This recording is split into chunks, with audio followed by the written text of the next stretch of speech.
नमस्कार। मैं डॉक्टर सोनाली नाइक। आज हम गजानन विजय ग्रंथ का तीसरा अध्याय पढ़ेंगे। उसके पहले एक मेडिटेशन कर लेते हैं। शांत बैठिए, लंबी और गहरी सांस लीजिए। अपना ध्यान आज्ञा चक्र पर केंद्रित करिए। देखिए कि आप एक बहुत शांत और प्रसन्न जगह पर बैठे हैं। समंदर का किनारा है, शीतल पवन बह रही है, लहरों की मधुर आवाज आपके कानों पर गूंज रही है। आप बहुत शांत हो, प्रसन्न हो, प्रभु श्री राम का ध्यान कर रहे हो। साक्षात प्रभु श्री राम आपके समक्ष खड़े हैं। प्रभु को देखकर आप आनंदित होते हो, पुलकित होते हो, नतमस्तक होते हो। प्रभु ने आपको आशीर्वाद दिया है कि आप शारीरिक रूप से संपूर्ण स्वस्थ हो, मानसिक रूप से संपूर्ण सुदृढ़ हो, ऐहिक रूप से संपूर्ण सफल हो, सामाजिक रूप से संपूर्ण कार्यरत हो। प्रभु के इस आशीर्वाद को पाकर आप आनंदित होते हो, पुलकित होते हो।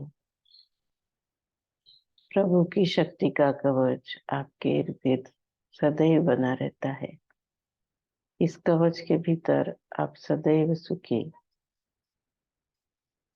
सदैव समाधानी, सदैव स्वस्थ, सदैव सुरक्षित रहते हैं। इसी के कारण आपका जीवन विलक्षण माधुर्य, अलौकिक उल्लास, अभूतपूर्व आनंद से भरपूर है। अनुभव लीजिए, धन्यवाद दीजिए। धीरे धीरे आंखें खोलिए। जय गजानन। श्री गणेशाय नमः। हे श्री हरि सच्चिदानंद, कृपा कीजिए मुझ पर। आप कभी कठोर न हुए अपने शरणागत पर। आप करुणा के सागर, दीन जनों के आधार, कल्पतरु व चिंतामणि भक्तों का करते उद्धार। हे राघव राम, सारे संत गाते आपकी महिमा अनंत। दास गणों के सर पर शीघ्र रखिए अपना वरद हस्त। अस्तु। बंकट लाल के घर रहने लगे गुरुवर। श्री गजानन महाराज तीनों के दुख करने दूर। दूर दूर से भक्त आते, महाराज को वंदन करते। मधु के पास मक्खियाँ आती, कौन उन्हें आमंत्रण देते। एक दिन हुआ क्या, वह आपको बताता। महाराज आसन पर बैठे, मन आह्लादित था। प्रभात का समय था, प्राची प्रांत लाल था। वृक्षों पर पक्षियों का हो रहा कलरव था। कुक्कुटों की आवाज आए, मंद शीत वायु बहे। वृद्ध अपनी शैया पर नाम स्मरण थे कर रहे। पूर्वांचल में नारायण कर रहे थे आगमन। दूर दूर खाइयों में तम ने किया पलायन। हर भाविक सुहागन करती थी सड़ा सम्मार्जन। तीनों को देख पछड़े, तोड़ने लगे थे बंधन। ऐसे रमणीय बेला में एक साधु से गांव में आ गया श्री गजानन महाराज के दर्शन करने। भिखारी सा वह दिखता, उसकी क्या मान्यता। महाराज के पास जमा था धनवान भक्तों का।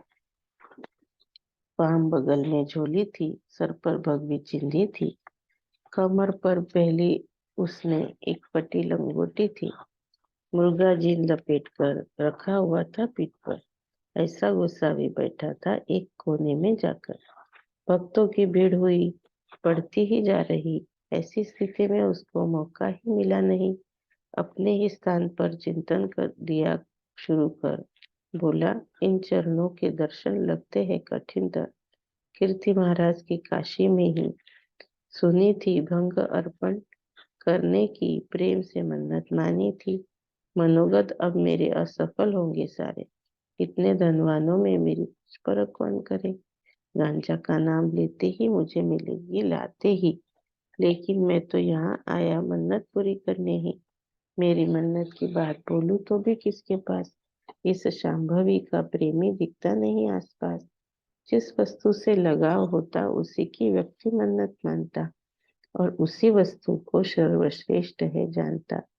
अपने मन में इस प्रकार गोसावी हर कर रहा विचार। मन में थी दर्शन की उसे अभिलाषा अपार। वह उसका मनोगत समझ गए समर्थ। बोले काशी के गोसावी को ले आओ मेरे समक्ष। बेचारा कोने में वहां देखो छुपा बैठा रहा। यह सुन गोसावी को परम आनंद हुआ। स्वयं से बोला मन में, त्रिकालज्ञ ये वास्तव में मेरे मन के सारे विचार इन्होंने कैसे है जाने।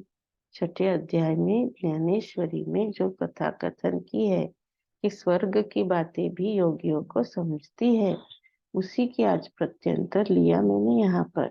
धन्य धन्य त्रिकालज्ञ, धन्य महात्मा साधु है। बिना कहे मेरी ही मन्नत महाराज समझ जाएंगे समझ। इसका अनुभव करने में थोड़ा ही समय रहा है अब। भक्त जन गए कोने में, गोसावी को लाए सामने। महाराज बोले बाहर निकलो, निकालो पोटली जो रखी झोली में। 3 महीनों तक तुमने रक्षण किया झोली में, उसे अब बाहर निकालो मन्नत की पूर्ति करने। वह चरणों में गिर गया, मन में गदगद हो गया, लोटपोट होने लगा, मानो बालक बन गया। महाराज बोले गोसावी को बहुत हुआ, उठ कर बैठो, झोली से बाहर निकालो बूटी की उस पोटली को। तब शर्म नहीं आई जब तुमने मन्नत मानी, अब व्यर्थ में ही क्यों कर रहे हो आनाकानी। गोसावी बड़ा चतुर था, फिर भी मन में डर था। हाथ जोड़कर कहने लगा वाणी में रख नम्रता, मैं बुट्टी हूँ निकालता, मन्नत की पूर्ति करता, पर मुझ गरीब की सुनिए, जो कुछ मांग है रखता। अति प्रिय यह मेरी बुट्टी, आपको उसकी रहे स्मृति। मान लीजिए महाराज मेरी यह नम्र विनती। बुट्टी से प्रयोजन आपका कुछ नहीं मैं हूँ जानता, पर बालक का स्मरण रखने स्वीकार कीजिए इसका। भक्त जो भी इच्छा करते ज्ञानी उसको पूर्ण करते। अंजनी का वृत्तांत आप अच्छी तरह हो जानते। अंजनी थी वानरी, उसने पूजा त्रिपुरारी। मेरे उदर में जन्म लेना शिवजी इच्छा करना पूरी। शिवजी ने मान्य किया, उसके उदर में जन्म लिया। अंजनी का जान मनोगत महारुद्र का रूप लिया। वानर रूप के लिए आपत्ति अठाए नहीं पार्वती पति। आप भी बुद्धि स्वीकारो, सदैव मेरी रखनी स्मृति। हमारे लिए आप शंकर साक्षात होकर गौर दया निधान मेरी बुद्धि का करना नहीं अब इनकार। शिव जी ने ज्ञानवल्ली ऐसा नाम रखा है इसका, औरों को इसमें हीनता लगे गौरव करना आप इसका। महाराज सोच में पड़ गए, पर अंत में मान गए। माता सभी हट पूरे करके बालक ने जो भी हो किए। गोसावी ने बूटी निकाली, हाथ पर लेकर धोई, पुण्य पुरुष गजानन को चिलम में डाल के पिलाई। ऐसा बूटी का वृत्तांत कहा आपको साध्यंत। इसे ध्यान में रखकर विचार कीजिए सभी भक्त। गोसावी फिर गया निकल, वहां कुछ दिन रुक कर रामेश्वर प्रस्थान किया, स्वयं को धन्य मान। इस प्रकार गांजा का वहां रिवाज पड़ा था, लेकिन महाराज के अंदर नहीं थी व्यसना घनता। पद्म पत्र के समान अलिप्त थे दया निदान। उनका सानी कोई नहीं, महाराज थे ऐसे महान। वेद रुचा स्खलित, उदात्त अनुदात्त स्वरों समेत। कभी कभी गाते थे तो कभी न लेते नाम तक। साशंक होते वैदिक जन, वेदाक्षर जब करते श्रवण। इसी से अनुमान है कि श्री गजानन थे ब्राह्मण। कवि गवैये के समान विविध रागों में गायन एक ही पद का करते थे महाराज श्री गजानन। चंदन चावल बेल की पत्तियां, ये पद वे करते थे गाया। इनके गायन में उन्होंने अक्सर आनंद ही पाया। कभी रहते पूर्ण मौन, कभी गणगण का भजन, कभी करते शैया पर एकदम निश्चेष्टित शयन, कभी पागल सा व्यवहार, कभी घुस आए आते कांतार, कभी अचानक ही पहुंच जाते किसी के भी द्वार। अस्तु उस शेगांव के जानराव देशमुख ख्यात थे। उनका अंतिम समय था, हुए मरणासन्न थे। व्याधि ने कब्जा कर लिया, तन में से बल निकल गया। वैद्यों ने प्राण बचाने का हर संभव प्रयत्न किया।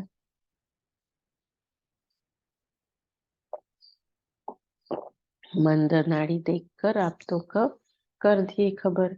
अब इनके बचने की उम्मीद नहीं कण भर। इलाज कई देखे कर आया न गुड़ दिल्ली भर। अब इन्हें खटिया से उतार लो कंबल पर। आप तो यह सुनकर शोक संतप्त होकर कहने लगे, जानराव न जाओ हमें छोड़कर। मन्नत मानी आपके लिए देवताओं के चरण छुए। हमारा दुर्भाग्य कोई देवता न प्रसन्न हुए। वैद्य सारे ही थक गए, इनके इलाज खत्म हुए। अब तो एक आखिरी कोशिश कर देखी। पंकट लाल के घर पर आए हैं एक योगी वर। उनके कारण शेगांव नगरी बनी है प्रति पंढरपुर। साधु अगर सोचे मन में क्या नहीं होता जग में। सच्चिदानंद बाबा को उठाया था ज्ञानेश्वर ने। उसका हम लेते प्रत्यंतर। जो कर जाकर कोई जोड़ो कर। अंतिम इनका समय है, करो नहीं थोड़ी भी देर। गया बंकट के पास शीघ्र ही एक आप्त, और जानराव का उसे कथन किया सारा वृत्त। जानराव देशमुख का समय अंतकाल का समीप पति आ पहुंचा। अब सहारा बस आपका। महाराज का चरण तीर्थ कृपया दीजिए शीघ्र। जानराव के लिए वह अमृत ही होगा सिद्ध। उत्तर दिया बंकट ने, यह नहीं मेरे हाथ में। पिताजी के पास जाइए विनती सादर करने। जैसा उसने समझाया वैसा ही आपने किया। विनती पूर्वक मनोगत उनके आगे कथन किया। भवानी राम सज्जन थे, मन के अति दयालु थे। दूसरों का दुख देख सज्जन ही दुखी होते। एक पात्र में जल लिया, समर्थ चरण को लगाया। जानराव को तीर्थ देता ऐसा मनोगत उन्हें बताया। गर्दन हिलाई समर्थ ने, जानराव के आप्त ने ले जाकर तीर्थ पिलाया। घर बंद हो गई पल में। नेत्र थोड़ा खोल दिया, हाथ भी हिला ले। तीर्थ का जानराव पर प्रभाव स्पष्ट दिखा। यह प्रकार देखकर आनंदित हुए नारी नर। स्वामी का अधिकार जानने समय न लगा क्षण भर। वैद्य का इलाज बंद किया, तीर्थ पर ही जोर दिया। उसी के बल पर जानराव शीघ्र ही ठीक हो गया। एक सप्ताह बीत गया, देशमुख पूर्ववत हो गया। भवानी राम के घर पर दर्शन करने आ गया।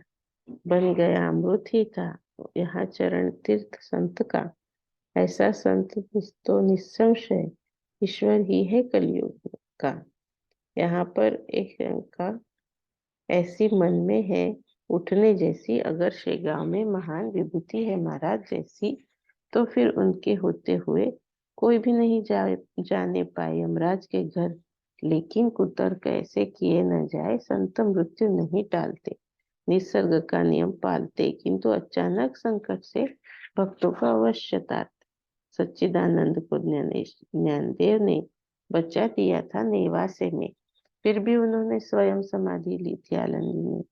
इसका सार इतना ही है, वे गंडांतर टालते हैं, संकट के निवारण में वे समर्थ होते हैं। मृत्यु के है 3 प्रकार, कहता हूँ अब सविस्तार। आपको उनके नाम में बताता हूँ क्रमवार। आध्यात्मिक, अधिभौतिक और तीसरा अधिदैविक। इन तीनों में बलवान मृत्यु होती है आध्यात्मिक। अधिभौतिक की शुरुआत होती है कुपथ्य के साथ। नाना प्रकार के व्याधियों शरीर को देती संताप। इनका जोर होने पर मृत्यु आती द्वार पर। औषधि के सहायता से इस इसका इलाज कर सकते, लेकिन केवल औषधि देने वाला ज्ञानवान होना पूरा अवगत हो गया, जिसको औषधियों का व्याप सारा। जहाँ ऐसा वैद्य मिलता, अधिभौतिक का नाश होता। वैसे ही अधिदैविक का मन्नतों से इलाज होता। गंडांतर स्वरूप के ये 2 प्रकार कहलाते, भौतिक और दैविक। सारे जन है जानते, किसी से भी नहीं टलती मृत्यु आध्यात्मिक रूप की। श्री कृष्ण के समक्ष मृत्यु रण में हो गई पार्थ पुत्र की, वैसी जानराव की मृत्यु गंडांतर ही थी। उस पर योजना सफल हुई महाराज के तीर्थ की। तात्पर्य यह कि गंडांतर दूर करते योगी। शेगांव में इसी बात का सबने लिया प्रत्यंतर। मृत्यु इस प्रकार की मन्नत से ही दूर होती। यह तभी संभव है जब मन्नत में है श्रद्धा होती। श्रद्धा पूर्ण हो तभी यह मृत्यु टाली जाती। तात्पर्य यह कि श्रद्धा ही हर तरफ से श्रेष्ठ होती।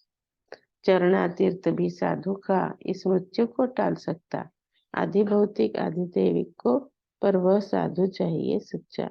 साधु अगर होगा ढोंगी तो संभव न यह बात होगी। सोचिए, मन में कभी मिट्टी कस्तूरी न होगी, षड विकार धोए बिना साधुत्व प्राप्त होता ना, और चमत्कार कभी बिना साधु के होता ना। अतः बहुरूपीय से दूर रहना, हर तरीके से पीतल को सोना न समझना, केवल उसके पीलेपन से। महाराज थे न वेशधारी, वे थे पूर्ण साक्षात्कारी। अतः व्याधि देशमुख की समूल नष्ट हुई सारी। यह ठीक होने पर पंकटलाल के घर पर विशाल भंडारा आयोजित हुआ साधु के नाम पर। देशमुख तो ठीक हो गया, स्वामी को पेच पड़ गया। फिर उन्होंने अपने मन में विचार यह कर लिया, उग्र रूप लिए बिना झंझट नहीं दूर होगा ना। स्वार्थी प्रापंचिकों को होती साधुत्व की परवाह न। मन में निश्चय कर लिया, उग्र रूप धारण किया। उस दिन से महाराज ने बाह्य रूप बदल दिया। देख उनकी उग्रता सबका मन था डरता, लेकिन उनके भक्त को कोई फर्क न था पड़ता। जैसे सबको क्रूर लगा अवतार नरसिंह का, लेकिन उससे जरा नहीं डरा कुमार कयाधु का। शेरनी सबको लगे भयंकर, लेकिन उसके शरीर पर उसका शावक क्रीड़ा करे पूर्णतया निर्भय होकर। दूसरी कथा करता कथन सुनिए जी भक्तजन। कस्तूरी के संग से होता मृत्तिका का मूल्यवर्धन। चंदन हो जिस जो हो पास में, थोड़ी बहुत ही भर में सुगंध फैलती है, यह तो नियम ही है निसर्ग में। यह सुगंधित हीवर जो चंदन मानेगा, खुद को सीमा नहीं होगी जग में हीवर की। फिर फजीहत को गन्ना उगता है, जहाँ से नागफनी आती वहीं से मोगरा फूलता है, जहाँ पर पिंगल फूलता वहीं पर, जहाँ साधु सज्जन रहते वहीं दुर्जन भी पनपते। जैसे हीरा और चकमक एक ही स्नान से है मिलते, भले ही एक ही स्नान हो स्थान, कीमत न होगी समान। अपने तेज के कारण हीरे को मिलता सम्मान। चकमक वैसी की वैसी रहती, पैरों के नीचे रौंदी जाती। अमूल हीरे की कभी ऐसी स्थिति नहीं होती। महाराज के साथ में एक घमंडी था मठ में। संत सेवा का मद भरा था उसके मन में। सेवा दिखाता ऊपर ऊपर, पर भाव अलग था अंदर। महाराज के नाम पर खाता मिठाई जी भरकर। भक्त जनों से कहता भाषण, समर्थ कृपा का मैं कारण। मेरे बिना न काम यहाँ होता, यह है सत्य वचन। मैं समर्थ का हूँ कल्याण, मेरे शब्द का देते मान। बहुत लाडला उनका, मैं सब करता उनके काम। चिलम अगर हो भरना या हो खाना पीना, समर्थ का पूरा काम मुझे ही करना है, रहता है करना। ऐसा सबको कहता था, बहुत मिजाज करता था। माली विठोबा भाटोर, ऐसा उसका नाम उस घमंडी का था। महाराज स्वयं शंकर, यह बना नंदिकेश्वर। अक्सर गुरगुर करता था आए गए भक्तों पर। अपने अंतर ज्ञान से ही स्वामी समझे शीघ्र ही उसे सबक सिखाने कुछ काम किया। ऐसा कि दुरस्त कुछ भक्त जन आए थे करने दर्शन। महाराज तो कर रहे थे अपनी शैया पर शयन। उसकी नींद खुली नहीं, हिम्मत किसी की हुई नहीं उन्हें जगाने की, और देर भी थी हो रही। फुसर फुसर करने लगे, विठोबा को कहने लगे, हम तो शीघ्र ही दूसरे गांव जाना है, आगे काम की आवश्यकता है। इलाज भी न समझता है, सूझता है। महाराज की सारी तो शैया पर निद्रिस्त है। उनके दर्शन किए बिना कदम भी आगे बढ़ता ना। यह कठिन कार्य आप बिन कोई है कर सकता ना। आप महाराज के भक्त हो, प्रमुख और चतुर भी हो। आपको हाथ जोड़ते हैं, इतना काम कर ही दो। तारीफ से जब बोल सुने, विठोबा फूल गया मन में। तत्काल ही महाराज को जाकर जगा दिया उसने। भक्तों का काम पूर्ण हुआ, पर संकट उत्पन्न हुआ। घाटोल विठोबा का उसको कर्म का फल प्राप्त हुआ। महाराज के हाथ में थी एक बड़ी लंबी काठी, वही उन्होंने मारी पीठ पर विठोबा की। बोले, इस माच का अपनी स्थिति भूल गया। उसने तो खुलेआम व्यापार शुरू कर दिया। मठ में घंटे बांध देता, संचार का ढोंग करता। इस यह नीच मेरे पीछे व्यर्थ झंझट लगा देता। अब मैं हूँ तुझे देता इनाम इस संचार का, तुझ पर कृपा करने से दोषी बनूंगा। सोम को शंकर कहना नहीं, पास में विष रखना नहीं, तस्कर अभी गले का तावीज किसने कहना नहीं। इस प्रकार विठोबा की काठी से खूब पिटाई। विठोबा भाग गया, हिम्मत हुई न वापस आने की। सच्चे जो रहते हैं संत, वैसे ही करते कृत्य। घाटोल जैसा के चंगुल में ढोंगी फंस सकते सत्य। बिना किसी अधिकार के ढोंगी से संत बन जाते। नाना प्रकारों से वे लोगों को भ्रमित है करते। स्वार्थी लोग साथ देते, उनके आगे पीछे घूमते। ढोंगी से चमत्कार का झूठा ही प्रचार करते। इससे दोनों का काम बनता, पैसा खूब बटोरा जाता। बहुत बुरी है यह बात, समाज रसातल को जाता। सच्चे जो रहते हैं संत, ईश्वर के निस्सीम भक्त, षंडों को साथ रखते नहीं। बात है यह त्रिवार सत्य। सोबत वारांगना की पत्नी पतिव्रता को कभी न भाती। सुवर्ण को कभी कथिल के गहनों से नहीं शोभाती। षंड को संत पास तो रखते, लेकिन महत्व जरा नहीं देते। कृत्य कर्म भोगने जन्मा है वह, बस मन में ऐसा बोल मान लेते। उसका पृथ्वी रखने मौन, क्योंकि ऐसा लेते मान। जैसे नागफनी को भी धरती ये दे देती स्नान। मोगरा, नागफनी, शेर, ये तीनों है धरती के पौधे, फिर भी एक दूसरे से वे अलग अलग कीमत है पाते। मोगरे का होता रक्षण, नागफनी को होता दहन, मच्छर भगाने हेतु शेर को दरवाजे पर मिलता स्थान। इस प्रकार संत भूमि पर रक्षा तो सबकी करते करते, पर गुणानुगुण के अवसर उसमें जरूर करते। अंत नसीब विठोबा घाटोल का अत्यंत ही खराब था। संत चरणों के सानिध्य जाकर भी दूर था। अगर ढोंग नहीं करता, ऊंचे पद पर पहुंच जाता, लेकिन मूड समझ न पाया महाराज की योग्यता। कल्प वृक्ष के नीचे बैठकर मांगे केवल चकपक पत्थर। हाथ तो योगी कामधेनु से बैठा, न रोटी ही मांग। ऐसा किसी ने न करना। संतों के जब पास हो रहना, वहां अपने विचारों को सदैव जागृति रखना।